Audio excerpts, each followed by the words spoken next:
우리 옆에 계신 분들과 한번 이렇게 인사해 봤으면 좋겠습니다. 성부영신 예배를 통해서 또 함께 나누었지만 그래도 오늘 이 첫 시간 함께 서로 격려하며 새해 복 많이 받으세요. 우리 한번 인사해 볼까요? 네, 새해 복 많이 받으십시오. 저보다 우리 성도님들에게 또 나보다 우리 옆 사람들에게 하나님의 충만하신 그 복이 임하기를 소원합니다. 아멘. 우리만 할 수 있는 그런 축복의 메시지인 것 같아요. 여러분, 새해입니다. 새로움의 기대가 있으십니까? 소망이 있으세요? 미래를 향해 나아가는 오늘 이 시간 잠시 멈춰서서 지금까지 지내온 그 모든 길들을 돌아보았으면 좋겠습니다. 새해라고 이야기하지만 뭐 별것 있을까요? 오늘은 어제 없이 존재할 수가 없는 그 하루 아니겠습니까? 그렇기 때문에 지금까지의 삶이 오늘을 만들었고 또 오늘의 열심이 내일로 이어진다면 먼저 우리가 함께 고백했으면 좋겠어요. 그런 모든 상황 가운데 우리가 걸어온 이 모든 시간은 결코 의미 없지 않았음을 말입니다. 여러분, 수고하셨습니다. 참 잘하셨습니다. 다시 한번 격려할까요? 수고하셨습니다. 네, 참 잘하셨습니다. 그 모든 것 하나 의미 없는 순간이 아닙니다. 왜요? 하나님이 나와 함께 하셨기 때문에. 할렐루야! 네, 하나님이 나를 붙들어 주신 그 모든 인생이었기 때문에 손해볼 것 하나 없는 시간이었다라는 겁니다. 송구영신 예배를 통해 함께 나누었듯이 2025년은 우리가 하나님의 역사를 마주한 증거되는 시간이었습니다. 믿으십니까? 어떻게 여기까지 왔는가 돌아보았더니 그때마다 하나님의 손길이었어요. 그때마다 그가 내밀어 주신 손길을 붙들고 우리가 예배 가운데로 왔다 이것입니다. 죄인된 우리가 예배할 수 있다는 것은 기적입니다. 죄인된 우리가 하나님 앞에 나올 수 있다는 것은 말도 안 되는 일입니다. 그저 그가 불러주셨기 때문에, 그가 우리를 붙들어 주시고 인도하여 주셨기 때문에 오늘 이 시간 우리는 주께 나와 예배할 수 있는 것입니다. 그러기에 우리가 어떤 순간, 어떤 상황, 어떤 환경 속에서도 예배하고 있다면 좌절하지 마십시오. 절망하지 마십시오. 걱정하지 마십시오. 예배가 주님 나와 함께 하심의 증거이기 때문입니다. 그러니 지금까지 인도하신 그 모든 순간들이 나의 신앙의 증거가 되어 오늘의 확신되기를 소망합니다. 그리고 확신된 오늘의 이 삶이 내일의 소망이 되어서 주님 손 붙들고 나아가는 그 모든 순간 은혜와 평강이 넘칠 줄을 믿습니다. 그러기에 여러분, 우리 놓아야 될 것은 좀 놓았으면 좋겠습니다. 새로움을 향해, 새해를 향해 나아가는 오늘 이 순간 온전한 새로움이 되기 위하여 끊어버릴 것이 있어요. 그것이 뭐냐면 미움, 다툼, 시기, 질투 버리시기를 주님의 이름으로 축원합니다. 미움, 다툼, 시기, 질투 버리고 서운함, 탐욕, 탐심, 불신앙은 끊어버렸으면 좋겠어요. 여러분, 새해 첫 주 뭐 하셨습니까? 정리하시지 않으셨어요? 청소를 해도 매일 하는 청소인데 무언가 새로운 마음으로 조금 더 딥하게 정리하시고 정돈하시고 청소하지 않으셨습니까? 왜요? 새로움을 시작하기 위해서. 마찬가지로 끊어버릴 건 끊어버렸으면 좋겠어요. 고린도후서 5장 17절의 말씀입니다. 그런즉 누구든지 그리스도 안에 있으면 새로운 피조물이라 이전 것이 지나갔으니 보라 새 것이 되었도다. 여러분, 이것이 오늘 이 시간 우리의 신앙적 고백되기를 소원합니다. 새로움을 허락하셨대요. 이전 것들이 다 지나갔대요. 그런데 생각해 보십시오. 어제의 나와 오늘의 내가 뭐 다릅니까? 2025년의 나와 2026년의 내가 무언가 좀 새로워진 듯한 느낌이 있습니까? 그렇지 않아요. 똑같아요. 그냥 살아가는 시간 그 순간 속에서 어제의 나나 오늘의 나나 내일의 나나 달라질 것이 하나도 없는 인생이라는 겁니다. 말씀에서는 새로운 피조물이라 이전 것은 지나갔으니 보라 새 것이 되었다 말하는데 왜 우리는 여전히 똑같을까? 여러분, 누가 빠졌잖아요. 그 문장의 시작을 보십시오. 그리스도 안에 있으면, 그리스도 안에 있으면. 우리를 새롭게 하는 것은 다른 것이 아닙니다. 환경이 아닙니다. 그리스도 예수 안에서의 참된 거듭남이 오늘 이 시간 우리를 새롭게 할 수 있다는 것입니다. 이 새로움은 결코 말씀을 읽는 것만으로 이루어지지 않아요. 그리스도 안에 있기 위하여 발버둥 쳐야 한다는 거예요. 그를 마음에 품어야 돼요. 그를 사랑해야 돼요. 그 말을 붙잡아야 돼요. 그러니 그를 붙들기 위하여 내가 붙들고 있었던 과거의 미움, 다툼, 시기, 질투, 선함, 탐욕, 탕심, 불신앙, 그 악한 것들을 놓아야 한다는 것입니다. 가끔 그러한 장견, 그러한 예화, 그러한 우화를 우리가 들어본 적이 있어요. 원숭이의 미련함, 호리병 안에 담겨있는 원숭이가 좋아하는 많은 것들, 그것들을 손을 집어넣어서 풋듯 그 모습을 우리가 보았어요. 그러나 이내 내가 소원하는 것들, 내가 붙들고 싶었던 많은 것들을 가지고 나아가려고 하는 순간 빠지지 않는 손이 나를 다음으로, 나를 내일로, 나를 새로움으로 가지 못하게 하는 그러한 순간들, 그러한 장면들, 그러한 예화와 우화를 우리가 보고 느끼고 경험하지 않았습니까? 그렇습니다. 여러분, 내일로 나아가기를 원하십니까? 새로운 2020년 안에서 하나님께서 우리에게 부어주시는 참 소망과 새 능력을 소유하기를 원하십니까? 여러분, 놓으십시오. 놓으십시오. 놓으시기를 주님의 이름으로 축원합니다. 그 예수를 붙들 때, 우리가 붙들고 있던 많은 것들을 넣고 예수 그 한 분만을 붙들 때 그 안에, 은혜 안에 거할 우리들의 그 삶이 새로워지는 거예요. 여러분, 옆 사람과 한번 이렇게 인사해 봤으면 좋겠습니다. 난 오늘 달라졌습니다. 어제까지 이어졌던 모든 그 감정들을 여러분 다 놔버리십시오. 미움, 다툼, 시기, 질투 다 버리십시오. 불편했던 그러한 감정들도 내려놓으십시오. 용서로 덮어버리십시오. 그냥 달라지는 게 아니에요. 다시 한번 이야기할게요. 어제와 오늘 사이에 주님 계시기 때문입니다. 시작. 네, 보여줄게. 완전히 달라진 나. 왜요? 다른 것 때문이 아니에요.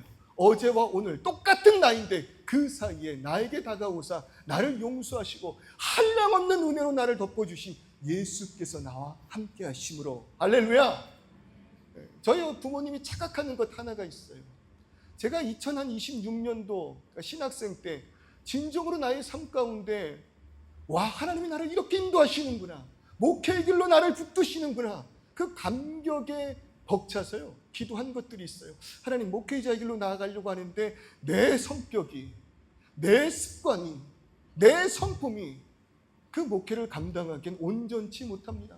주님 바꿔주시옵소서. 주님 고쳐주시옵소서. 그럴 때 하나님께서 은혜 충만 가운데 저를 만나주시며 조금씩 저를 변화시켜 주시는 가운데 제가 아내를 만나게 된 거예요. 그때 여자친구 아내를. 그런데 하필 그 타이밍이 예수 안의 능력으로 제가 변화되어가는 가정 가운데 아내를 만나다 보니까 저희 부모님들은 아이고 예지야, 네가 사람을 살려, 너 때문에 현준이가, 너 때문에 착각이에요. 큰 착각이에요. 사람은 저를 변화시킬 수 없어요. 사람은 우리를 새롭게 하지 못해요. 나를 새롭게 하시는 분은 오직 예수 그리스도 한 분이십니다. 성령 하나님 그 한 분만이 나를 새롭게 하십니다. 예지가 아니라 주님께서 나를 새롭게 하실 줄을 믿습니다. 그러니 여러분, 그 의미로 우리가 매월 첫째 주일 성찬을 통하여 성찬이 있는 예배를 드리는 거 아닙니까? 예수 그리스도의 찢겨진 살을 먹음으로, 예수 그리스도의 흘리신 그 피를 마심으로 인하여 내가 그 안에, 그가 내 안에 그 순간 다시금 새롭게 또 새로운 그 시간을 허락하셨음을 믿고 나아가는 순간들입니다. 그러니 오늘 어제와 다를 것 없는 오늘이지만 그러나 그 사이 예수 그리스도가 나와 함께 하심을 고백한다면 보라, 이전 것은 지나갔으니 새 것이 되었도다. 우리들의 그 모든 것, 심지어 감정조차도 새로움을 입어 새 나를 향해 나아가는 저와 여러분 되시기를 주님의 이름으로 축원합니다. 많은 계획들이 있으시겠죠. 많은 소망과 소원들이 있으시겠죠. 그러나 이 시간 한 가지 부탁드려요. 그 모든 것, 나의 경험과 나의 뜻과 나의 생각과 나의 감정 아니기를 소원합니다. 그 많은 것들이 지금 나를 바삐 움직이려 할 때 잠깐 멈춰 서서 하나님만이 인도하시는 삶 되기를 소원한다는 거예요. 계획 가운데 하나님의 말씀이 있습니까? 우리들의 목표 가운데 기도가 있었습니까? 없었다면 잠시 멈추십시오. 그리고 홀로 걸어가지 않도록 하나님이 나와 함께 하실 수 있도록 말씀 안에 거하시기를 소원합니다. 그분이 나를 이끄실 때 그 길은 비록 느려 보인다 할지라도 흔들림 없는 편안함이 있을 것입니다. 때로는 그 길이 나의 생각과 뜻과 다를지라도 언제나 오르신 선하신 길로 인도하시는 주님 안에 생명이 우리 가운데 있을 거예요. 그러니 우리의 결심보다 하나님의 인도하심의 신뢰를 믿으며 나아갔으면 좋겠어요. 그러므로 인하여 그 모든 세월 지나 마무리하는 그 시점에 우리들의 한마디 그 고백, 오늘 본문의 그 말씀과 같이 이러하였으면 좋겠습니다. 부족함이 없었음이로다. 부족함이 없었음이로다. 여러분, 참 부러운 거 아닙니까? 우리들의 인생 속에서 부족함이 없는 인생이 된다는 것, 어쩌면 여기 모인 우리 모두가 소원하는 것 아닐까요? 오늘 우리가 읽은 시편 23편은 성경을 보십시오. 다윗의 시라 그렇게 이야기를 하고 있습니다. 그런데 성경은 이 시편 23편이 어느 시점에서 기록되었는지는 밝히고 있지 않아요. 어떤 상황 속에서 어떤 마음으로 다윗이 기록하였는지. 그러나 가만히 그 말씀을 묵상해 보면 그 시편 23편을 읽어보면은요, 이건 결코 어린 시절 다윗이 기록한 시는 분명히 아닙니다. 그 어린 마음, 모든 세상이 행복해 보이고 룰루랄라 그런 상황 속에서 쓸 수 있는 그런 시는 아니에요. 잠잠히 읽어보십시오. 이 시편은 어린 목동의 시절의 기억과 왕으로서의 모든 고난과 역경을 통과한 이후에 그 모든 삶을 살아본 그 애환이 그 10년 가운데 녹아 있어야지만 나올 수 있는 고백이었다는 겁니다. 그러한 상황 가운데 다윗의 고백이 뭐였다고요? 다 같이 한번 고백해 볼게요. 부족함이 없으리로다. 그게 다윗의 고백이었다는 것입니다. 그 모든 인생을 살아온 하나님이 나를 불러주시는 그 삶 가운데 한마디 고백할 것이 있었다면 부족함이 없으리로다. 자신의 삶 속에 무엇인가 아쉬움이 없었노라 그렇게 고백합니다. 그러니까요, 이래서 다들 왕이 되려고 하는 것 같습니다. 이러니 많은 것을 소유하고 그 권력을 얻으려고 하는 것 같아요. 인생의 후회가 없는 왕의 모습이니까. 그런데 그럴까요? 여러분, 우리가 지금 다윗 하면 유대인의 왕 중의 왕, 그리고 더 나아가 신학적으로 예수님의 예표적 인물로 인식되지만 알다시피 다윗의 그 인생은 순탄하지가 않았습니다.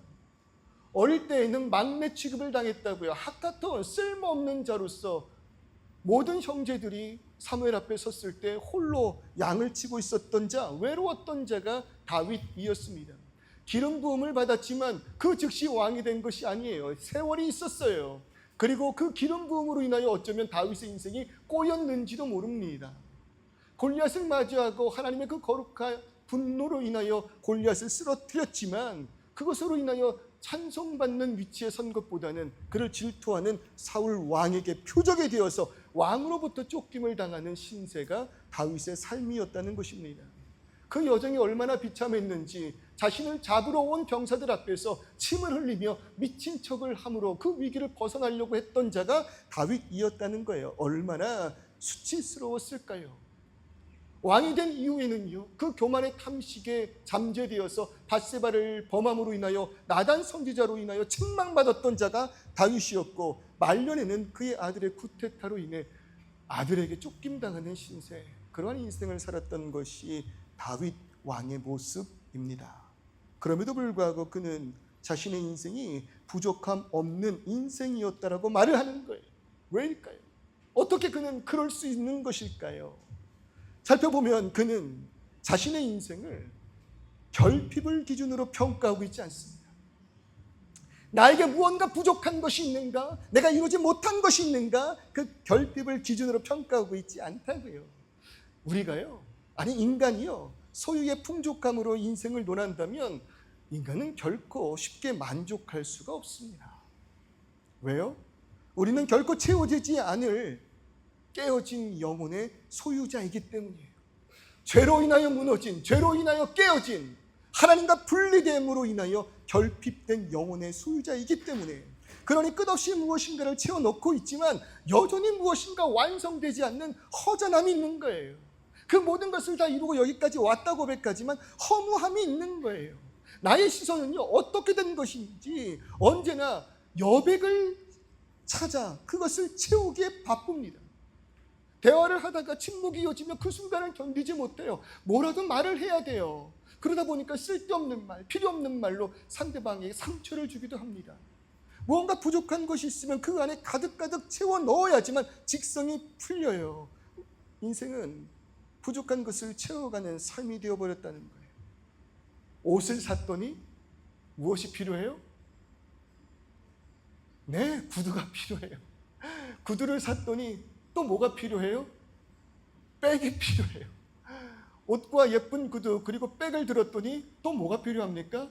네, 액세서리가 필요하다 이겁니다. 네, 그렇습니다. 계속된 아쉬움만이 남는 우리들의 삶이에요. 그리고 바로 이것이 공중권세 잡은 사단의 함정입니다. 오늘도 사단은 계속하여서 지금 우리의 환경의 결핍, 그 부족감에 집중하게 합니다. 하나님 다 주셨다고? 농담하지 마. 그럴 리가 없잖아. 아니잖아. 선악과를 못 먹게 하셨잖아. 그거를 먹음으로 인하여 너희가 하나님처럼 될까? 그 좋은 걸 주시지 않았잖아. 에덴은 그 뜻 자체가 희락입니다. 화평입니다.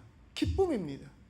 그리고 하나님께서는 그 에덴에 사람을 두사 에덴 동산의 모든 실과 그것을 각자의 임의대로 주권대로 먹을 수 있게 하셨다는 거예요. 단 뭐 하나만, 선악과만. 하나님의 왕되심을 잊지 않게 하시기 위한 그 선악과, 먹지 못하는 것이 있음으로 인하여 이 동산의 주인이 내가 아님을 깨닫으라 알게 하시는 그 선악과, 그것을 먹지 말라 하셨잖아요. 그것조차 은혜 아니었습니까? 어디서나 선악과를 바라보며 나의 주인 되신 하나님을 누릴 수 있는 것, 그것이 에덴이었다고요. 그러나 사단은 아니, 그것을 주지 않았음에 원망의 마음을 심어 놓았다고요. 그것이 없음으로 인하여 우리의 마음이 무너지게 하였다는 것입니다. 그것이 없음으로 인하여 하나님께서 우리를 사랑하지 않는 것처럼 이야기하였고, 그 선악과를 먹을 수 있게 하는 자신이야말로 온전한 참된 기쁨을 너에게 줄 수 있노라. 그 속임에 꼬임에 넘어간 우리가 선악과를 먹음으로 사단과 화평하게 되었지만 하나님과는 분리된 채 거짓의 아비의 말에 엎드려져 버린 우리들의 그 삶을 살아가고 있는 것 아니냐고요. 끊임없이 불평이에요. 원망이에요. 채워지지 않아요. 바닷물을 삼키는 난파선의 한 사람과 같이 그것으로는 결코 우리의 해가를 온전하게 갈증을 물리칠 수가 없다라는 겁니다. 그렇게 보면은요, 정말 그러한 모습을 이스라엘 민족이 우리에게 너무 잘 나타내 보여주고 있는 것 같아요. 지난주에도 우리가 한번 살펴보았듯이 민수기 20장 그리고 21장으로 넘어오는 그 말씀을 보십시오. 백성이 호르산에서 출발하여 홍해길을 따라 에돔 땅을 둘러가다가 길로 말미암아 백성의 마음이 뭐했대요? 상하였대요. 백성이 하나님과 모세를 향하여 원망하되 어찌하여 우리를 애굽에서 인도하여 내어 이 광야에서 죽게 하는가? 이 곳에는 먹을 것도 없고 물도 없도다. 그런데 희한한 거는요, 바로 뒤 이어 나오는 구절을 보십시오. 먹을 것이 없었습니까? 물이 없었습니까? 아니요. 하나님께서는 광야에서 이스라엘 민족들에게 마실 물을 허락하셨고요, 만나를 통하여 그들의 배를 풍족게 하셨고요, 메추라기를 통하여 그들의 입을 즐겁게 하셨다는 거예요. 그런데 이들은 뭐라고 이야기하고 있어요? 먹을 것도 없고 물도 없도다. 그러면서 하는 이야기가 또 이 하찮은 음식을 우리 마음이 싫어하노라. 우리 마음이 싫어하노라. 무슨 말이냐면요, 다 주셨어요. 먹을 것, 입을 것, 옷 하나 신발 하나 해치지 않는 그들의 인생이었어요. 그런데 그들의 마음 상태가 어떠하냐면 자신들의 환경에 그 마음이 다 있다는 거예요. 부족한 것에 마음이 쏠려 있다는 거예요. 정착하지 못한 그 상태, 내일을 보장받고 자신들의 안전을 스스로 이루지 못하는 그 상태에 불만이 가득한 모습입니다. 그러니 지금 그들에게 내려진 먹을 것, 마실 것, 보호하심의 은혜는 하찮아 보이는 거예요. 왜? 내 심령이 상했다라는 거죠. 내 마음이 상해버렸다라는 거죠. 지금 이들에게 중요한 것은 자신들의 마음입니다. 주신 것이 아니라 그것을 받아들이는 내 마음의 상태가 그 모든 것을 결정해 버렸다는 거예요. 예전에 친구들과 놀다가 뭔가 조금 불편함이 있고 그 다툼이 있으면 이런 말을 합니다. 야, 너 왜 그래?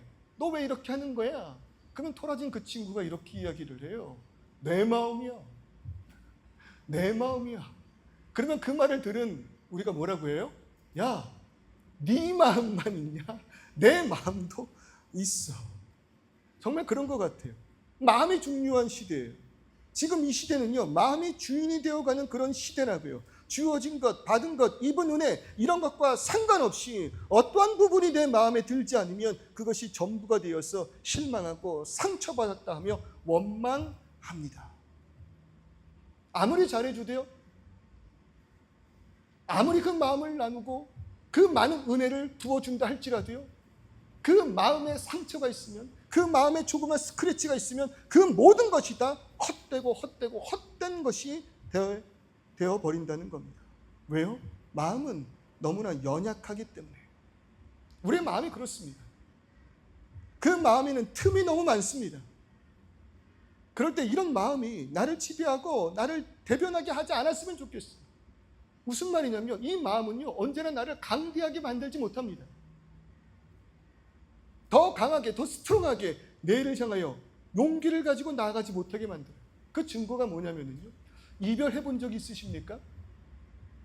말 조심하셔야 되죠. 네. 이별의 아픔을 느껴보신 분들이 계세요?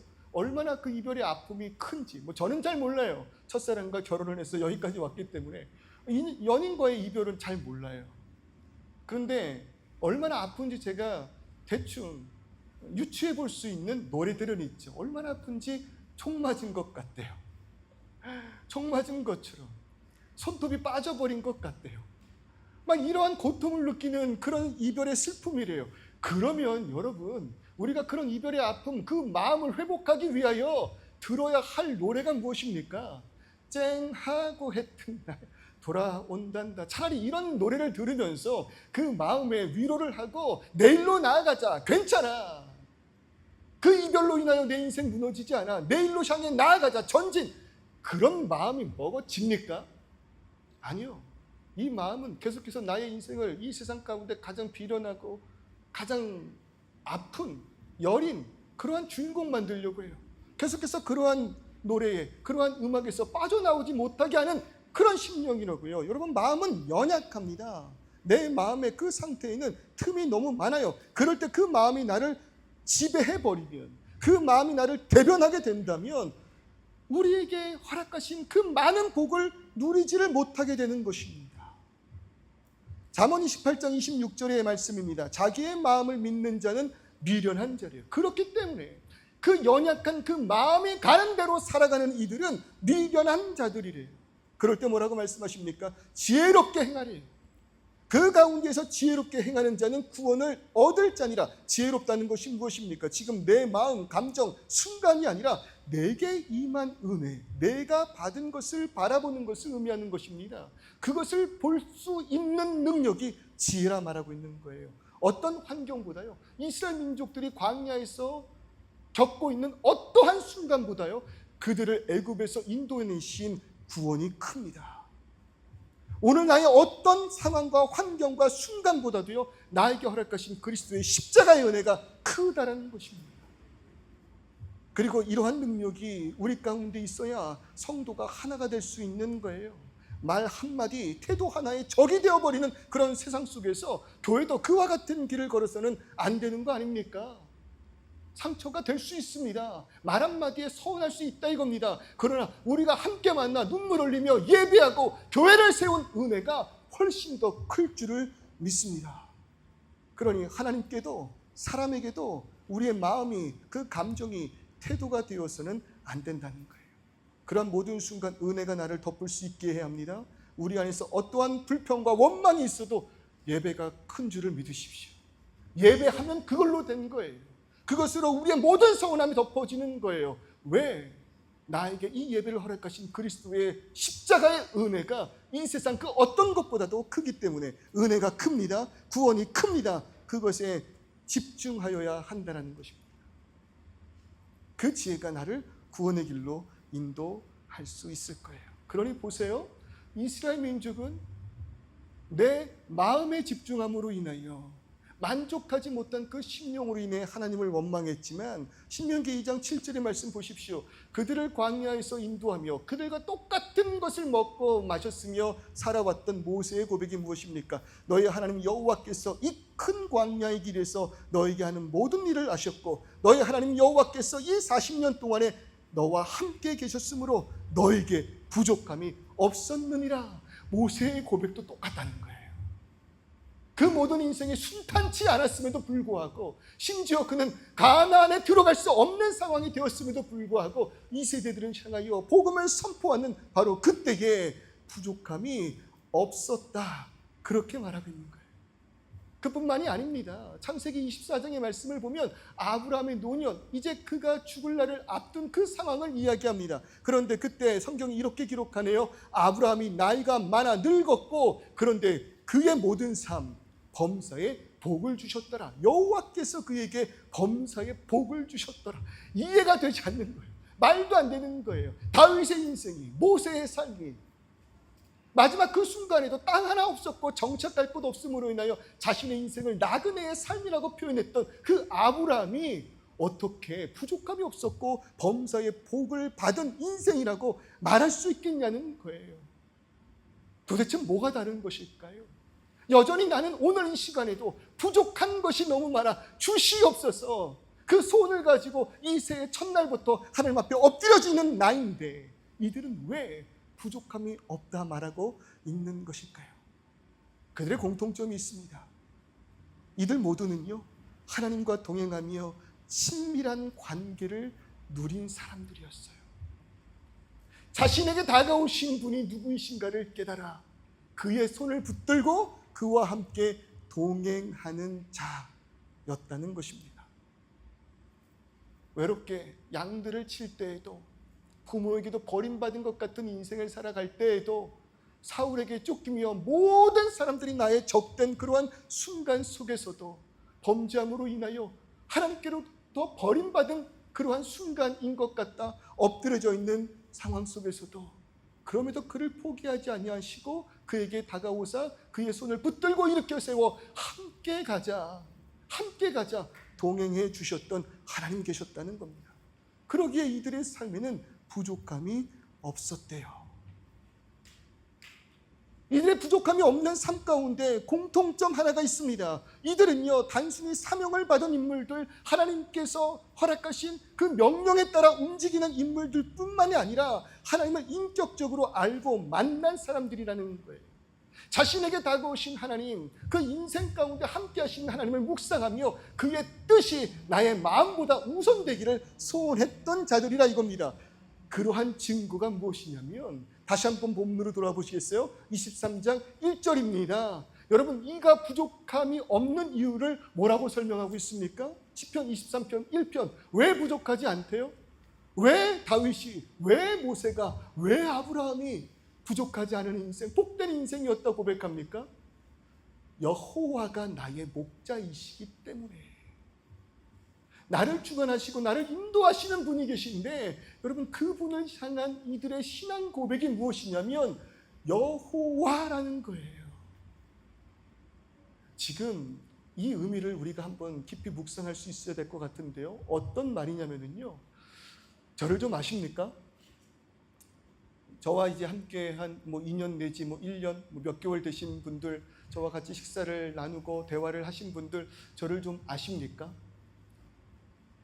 아무리 저하고 친해진다 하더라도요 저에게 함부로 말을 꺼내기 어려우실 거예요. 무슨 표현이냐면 저한테 현준아, 야 이렇게 말씀하실 수 있는 분들은 여기 별로 없으실 거예요.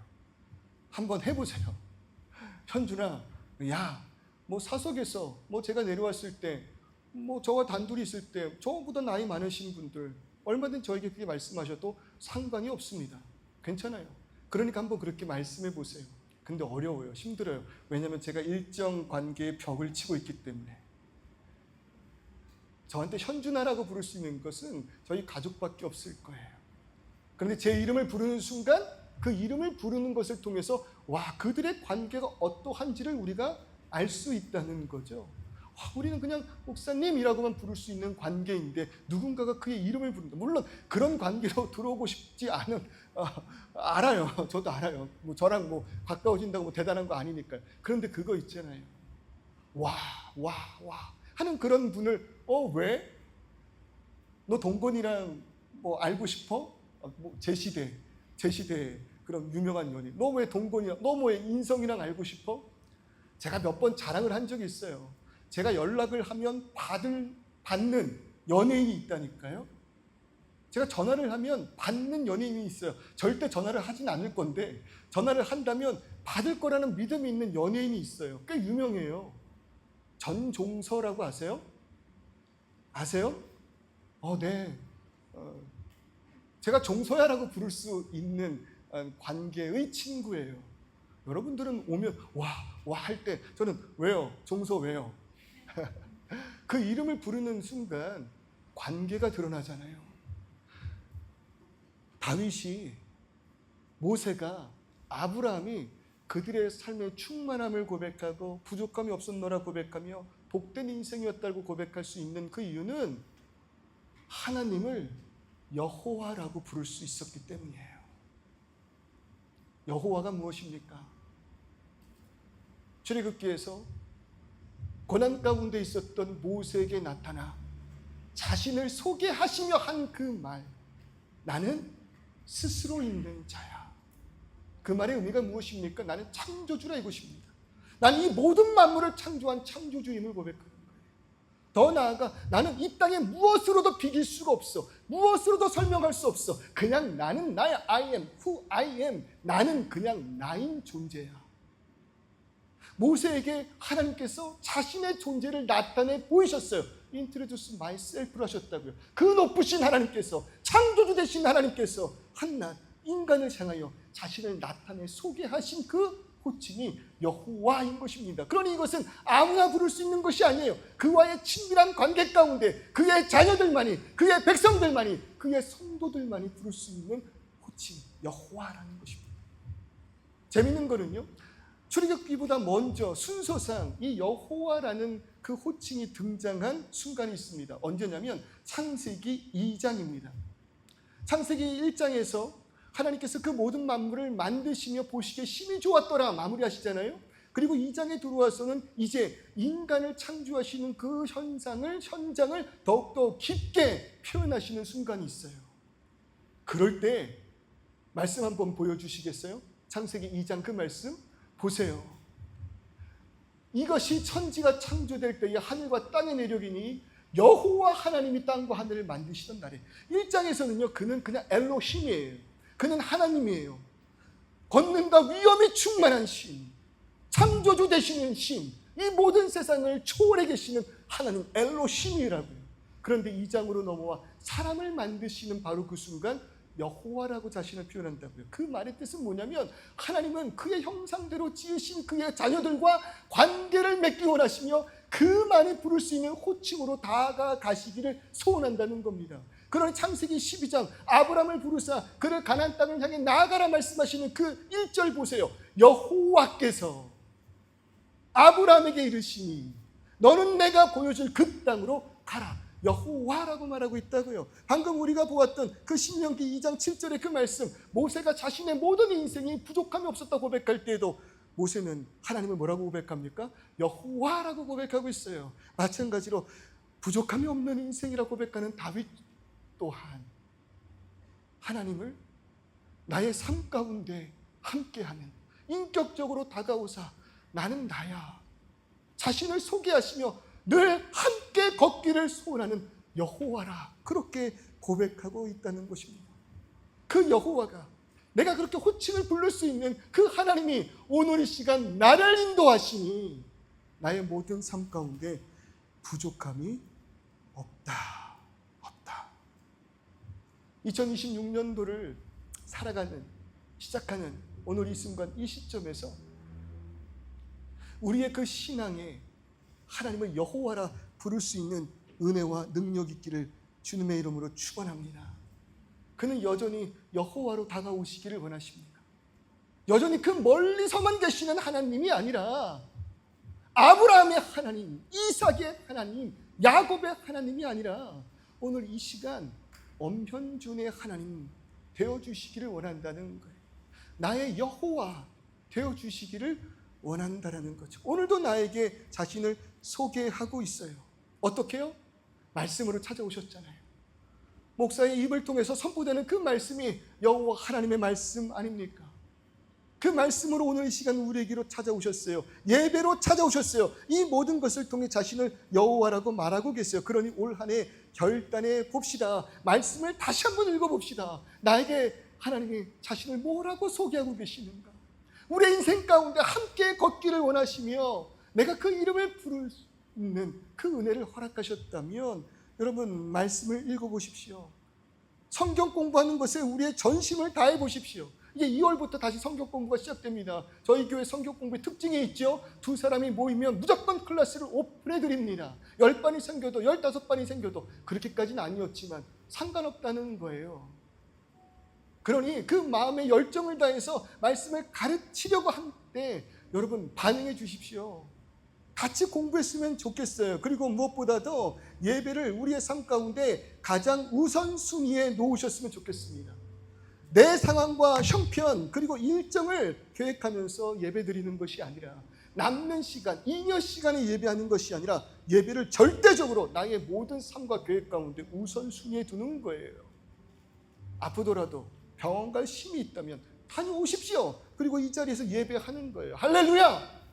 나의 모든 그 순간, 물론 주일 예배 하루 빠진다고 우리의 신앙이 헛것이 되고 무너지는 거 아닙니다. 하나님께서 우리를 놓으시는 거 아닙니다. 그러나 우리의 그 믿음의 그 정체성, 나의 마음의 그 간절함의 그 소원이 무엇인가가 어떤 순간에서도 이 자리를 지키는 그 심령으로 나타나는 것 아니겠습니까? 그렇게 나에게 다가오시는 하나님을 만나보자는 거예요. 그가 인도하시는 길을 걸어봅시다.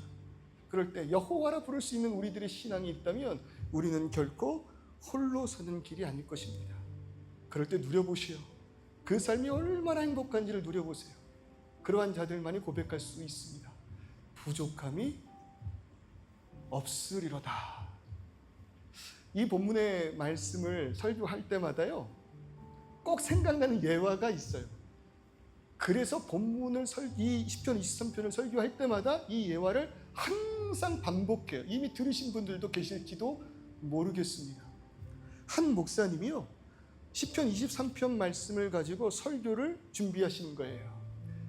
그리고 주보를 만드시는 행정간사님에게 본문을 보내고 제목을 보내셨어요.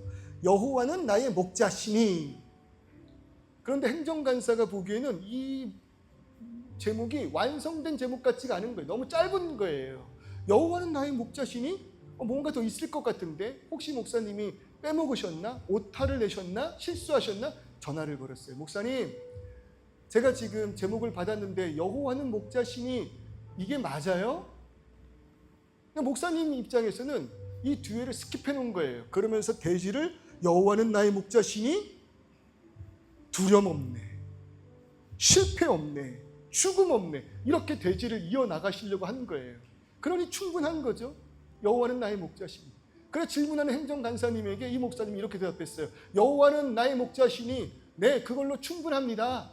아 그래요? 네 알겠습니다. 감사합니다 하고 전화를 끊었어요. 그리고 목사님께서 다음날 강대상에 올라가서 설교를 하려고 하는데 주보의 제목이 이렇게 나와 있는 거예요. 여호와는 나의 목자시니 네 그걸로 충분합니다. 순간 목사님이요 말문이 막혔대요. 그리고 이걸로 됐다 싶더라는 거예요. 그 어떤 설교를 이어갈 필요가 없을 만큼 여호와는 나의 목자시니 내가 그를 여호와라 부를 수 있다. 그리고 그분께서 나를 인도하신다며 네 그걸로 충분합니다. 네 그걸로 충분합니다. 여러분 그 고백이 넘쳐나는 2020년 되기를 주님의 이름으로 소원합니다. 어떤 순간에도 기억하십시오. 나와 함께 하신 하나님, 멀리 계신 하나님이 아니라 여호와라 부를 수 있는 가까이 계시고 동행하는 하나님입니다. 그러니 충분합니다. 우리의 마음에 속지 마십시오. 받은 은혜가 더 큽니다. 우리의 마음 때문에 무너지지 마십시오. 받은 복을 세워보십시오. 여호와라 부를 수 있는, 아니 그보다 더 나를 위하여 이 땅 가운데 오사 십자가에 못 박혀 죽으신 예수 그리스도와 동행함이 그 어디나 하늘나라. 그것이 우리의 남은 모든 인생의 참 유일한 고백되기를 주님의 이름으로 축원합니다. 우리 한번 같이 이 찬송을 고백해 볼까요? 마음에 집중하는 것이 아니라 받은 복을 세어보는 거예요. 우리는 종이고 주만 되지 얻고 보니 마음에서 보세요. 받은 복을 세어보세요. 놀 수 있는 은혜, 놀 수 있는 기쁨입니다. 놀 수 있는 행복입니다. 할렐루야. 찬양하세 내 모든 죄 사함하고 주 예수와 동행하니 그 어디나 하늘나라. 내 얼굴 뵙기 전에 멀리 내어 하늘나라 내 마음속에 이루어지니 나로 그와 동행하니 할렐루야. 찬양하세 내 모든 죄 사함하고 주 예수와 동행하니 그 어디나 높은 산이 우리의 모든 인생들이 그럴 거예요. 험한 데도 있고 고만스러운 데도 있겠지. 그러나 그 모든 순간 주님 되신 바로 그 어디나 다시 한번 고백해 볼까요? 높은 산이 거칠으니 조망이나 금머리나 내 주 예수 보신 곳이 그 어디나 할렐루야. 찬양하세 내 모든 죄 사함하고 주 예수와 동행하니 그 어디나 할렐루야. 찬양하세 내 모든 죄 사함하고 주 예수와 동행하니 그 어디나 하늘나라. 우리 기도할 때 그런 마음을 속지 마십시오. 그 마음은 언제나 부족한 것을 갖고 있습니다. 그러나 다른 복을 세워보십시오. 주님 나와 함께 하십니다. 우리가 그분을 여호와라 부를 수 있습니다. 가까이 계셔 주시는 그분과 함께 동행한다면 그 어디나 하늘나라. 그러니 그 모든 인생의 마지막 순간에 부족함이 없었다 고백할 수 있는 거 아닙니까? 이 시간에 함께 기도할 때 그런 2026년 새해가 되게 하여 주시옵소서. 나와 동행하는 하나님을 시작하여 여호와라 부르며 당신과 함께 동행하는 우리 되게 하여 주시옵소서. 그런데 무너짐의 순간들마다 이미 우리가 가신 받은 복에 집중함으로 인하여 어떤 순간에도 여호와는 나의 목자신 부족함이 없노라 고백하는 내가 되게 하여 주시옵소서. 우리 주여 한번 주시고 동성으로 가겠습니다. 주여 아버지 하나님, 오늘도 연약한 우리들의 마음과 심령은 상황에 무너집니다. 말 한마디에 무너집니다. 아버지 하나님, 다짐하고 또 다짐할 것만 들었습니다. 그런데 오늘 말씀을 통하여 하나님 이 말씀 진도하게 하여 주시고